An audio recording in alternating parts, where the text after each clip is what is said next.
กำลังทำนาอยู่แต่การทำนานั้นเขาเอาเปรียบไปแล้วทำนามาเขาก็ขายกำหนดราคาให้เราไม่ได้กำหนดราคาเองลุงพูดดีถูกไหมพ่อนาแคนาเดียนพ่อนาของอเมริกาที่เขากำหนดราคาเองเขาขายตรงพ่อนาขายเป็นตนเป็นตันตัดสินใจเองไม่มีพ่อค้าคนกลางเลยแต่คนไทยนี่ต้องผ่านพ่อค้าคนกลางนี่คือความเสียเปรียบนะครับสมาคมชาวนาไม่ได้ร่วมกันใครก็อยากแต่ขายตัวใครตัวมันเข้าไม่แห้งก็ขายเกี่ยวปั๊บขายข้าวเปียกขายข้าวชืดไม่มีโกดังเก็บเมื่อก่อนเคยตากแดดไว้ตอนนี้ตากไม่ได้ตากไว้เขาไปลักตากไว้เขาไปจูดขโมยมาลักเมื่อก่อนตากไว้ไม่มีใครลักโอเคแต่ในต่างประเทศนี่เขาสบายพอค่าเขาขายเองเราชาวนาไทยนี่มันเสียเปรียบชาวนาลาวนี่นะนี่แหละที่ลุงพูดนี่นะมันเป็นความจริงเด้อพวกเจ้าถ้าพวกเจ้าบ่เสือนะค่อยไปเบิ่งแล้วค่อยไปอยู่ในฟาร์มนะค่อยไปขับรถให้เขานะแกคนไทยไปทำงานนะค่อยไปเฮ็ดแล้วตอนเมียค่อยวางงานค่อยบำนาญแล้วค่อยละพาเมียไปเขาก็ให้ห้องนอนให้ตู้เย็นให้บอนซักเครื่องแล้วตื่นมาขับรถแกคนงานไปเขาขายตุ่งได้พี่น้องเต็มรถปุ๊บเขาจะแก่เขาอเมริกาเลยพอหน้าขายเขาอเมริกาต้องไปส่งให้พอข้าอเมริกาทันทีเห็นบ่ล่ะบ่มีพอข้าคนกลางมาต่อราคาอย่างเบิดเป็นพอหน้าที่เขาขายตุ่งดังนั้นเขาไม่ได้เสียเปรียบดังนั้นพอหน้าเขาจึงกลายเป็นเศรษฐีขนาดว่าเช่าที่ดินนั่นน่ะขนาดเช่าที่ดินเขายังได้กำไรเขายังมีประโยชน์ถ้าบางคนมีที่ดินของตัวเองยิ่งได้ประโยชน์เลี้ยงแกะเลี้ยงฟาร์มเลี้ยงเป็ดเลี้ยงไก่เลี้ยงงัวและทำฟาร์มข้าวโพดพังฟาร์มถั่วเขียวถั่วเหลืองด้วยเห็นบ่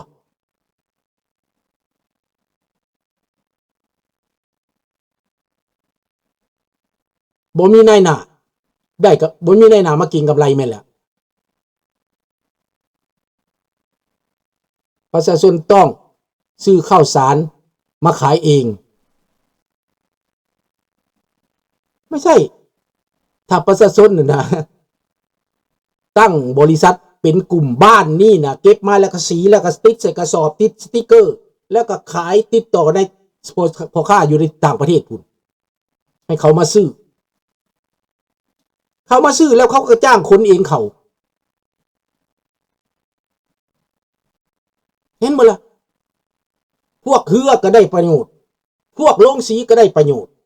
ชาวนาก็ได้ประโยชน์ชาวนาสีเองตั้งสหกรณ์ขึ้นมาก็สีเองเห็นบ่ล่ะข้าวสารมาขายเองใช่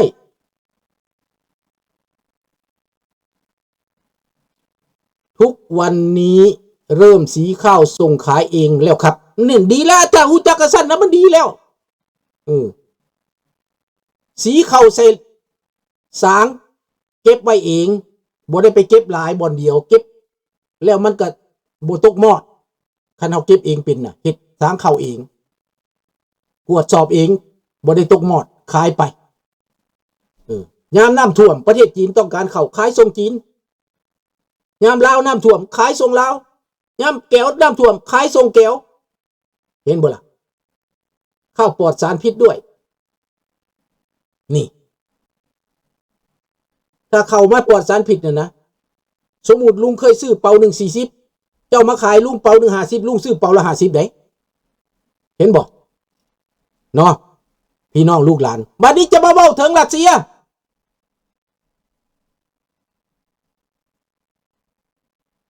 ียตอนนี้พี่น้อง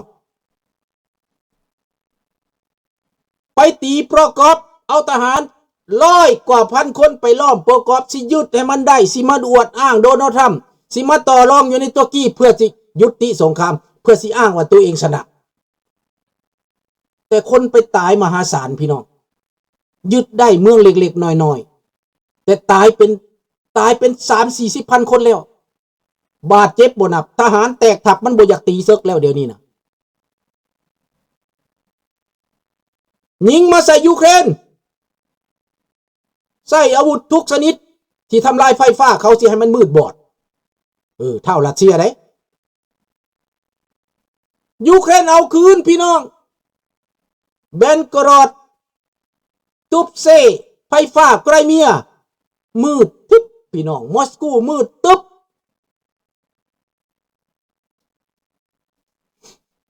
ผ่านลงสีนายทุน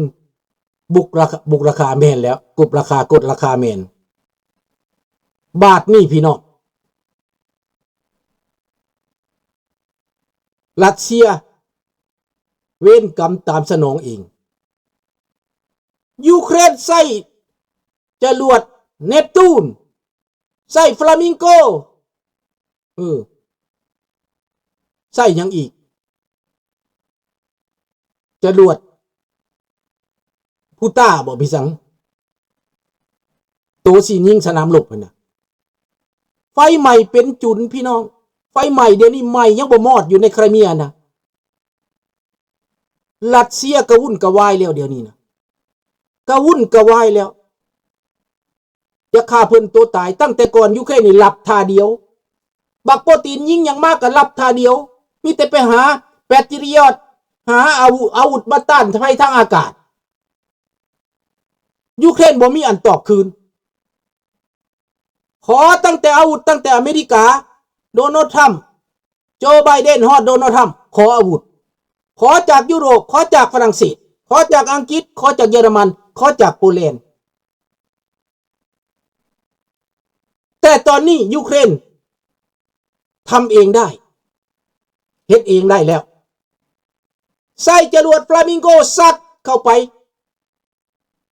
ลูกละตันกว่าต้นกว่าลูกหนึ่งตุ้มลงไปใหม่เรียบลงไฟฟ้าเรียบได้บ่กุ้มเสียแล้วบาทนี้ตายก็ตายลงไฟฟ้ากระดับมืดบอดโรงงานต่างๆรถไฟภายในคนพวกที่ว่ารัสเซียเสรีจูดเผาข้าพเจ้าแชร์ไปแล้วพี่น้องไปเบิ่งโลดไปฟังข่าวไทยก็มีขั้นข่าวต่างประเทศญาติพี่น้องเฮาฟังบ่เข้าใจข้าพเจ้าก็ซอกหาข่าวไทยไปให้ข่าวไทยที่เขาติดตามสากลนั่นน่ะเขาส่งไปให้ข่าว YouTube เอกราชนี่นะพันข่าวลัดนี่เขาสิบ่เว้าเพราะว่าเขาย่านพิษใจรัสเซียนี่อันนี้แหละความจริงรัสเซียในตอนนี้ไฟใหม่น้ำมันใหม่รถถังบ่มีน้ำมัน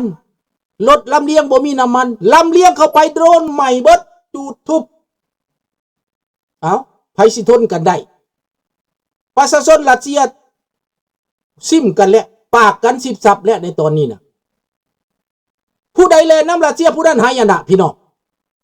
มักทองรุ่นบ่มีเงินสวยเสียสวยรัสเซียเดียวนี้นะรัสเซียเสียสวยได้เจ้าเป็นประเทศบริวารได้ดูซ่องข่าวเดอซันเดอขับว่าซั่นนั่นแหละนี่มันเป็นแบบนี้แหละแต่ว่าคันรัสเซียเป็นแบบนี้ข้าพเจ้าก็บอกวิธีบอกเมื่อกี้นี่บ่ทันบอกจบฮู้จักว่ารัสเซียเป็นแบบนี้แล้วนะเปลี่ยนซะเด้เสลิมใส่สอนใส่คันโตเปลี่ยนน่ะนะบ้านเมืองก็บ่ได้เป็นศัตรูกันอีกเฮากับโตก็สิบ่ได้เป็นกันอีกเฮาก็สิบ่ได้ด่าโตเฮาเมื่อยด่าโตแล้วเฮาเมื่อยสาบแช่งโตแล้วโตก็เศร้าตีเปลี่ยนระบอบการปกครองลาวเพื่อลาวบาสติพี่น้องเอ้ยเชิญราชวงศ์ลาวกลับคืนสู่ประเทศเอานานาชาติเข้ามารับรองป้องประกันแก้ไขปัญหาลาวพัฒนาเอาลูกลาวหลานลาวพัฒนาคนลาวอยู่ทั่วโลกนี่สิกลับขึ้นมาซอยเมืองลาวเด้อพวกเจ้าบ่อยากได้บ่อยากเป็นบ่พวกเจ้าบ่อยากออกจากวิกฤตอันนี้บ่ ลูกลาวหลานลาวในต่างประเทศเขาพร้อมแล้วจะซอยเด้อบ้านพ่อบ้านแม่บ้านปู่ตายายายของเขาถึงเขาจีบ่มักพวกเจ้านะเขาก็ยังหักคนลาวเมืองลาวอยู่เด้อคอยเองนี่คอยสร้างผู้นำลาวนะแต่คอยก็บ่ได้สร้างประชาชนไดคอยยังคิดฮอดคอยยังเอาใจประชาชนอยู่ได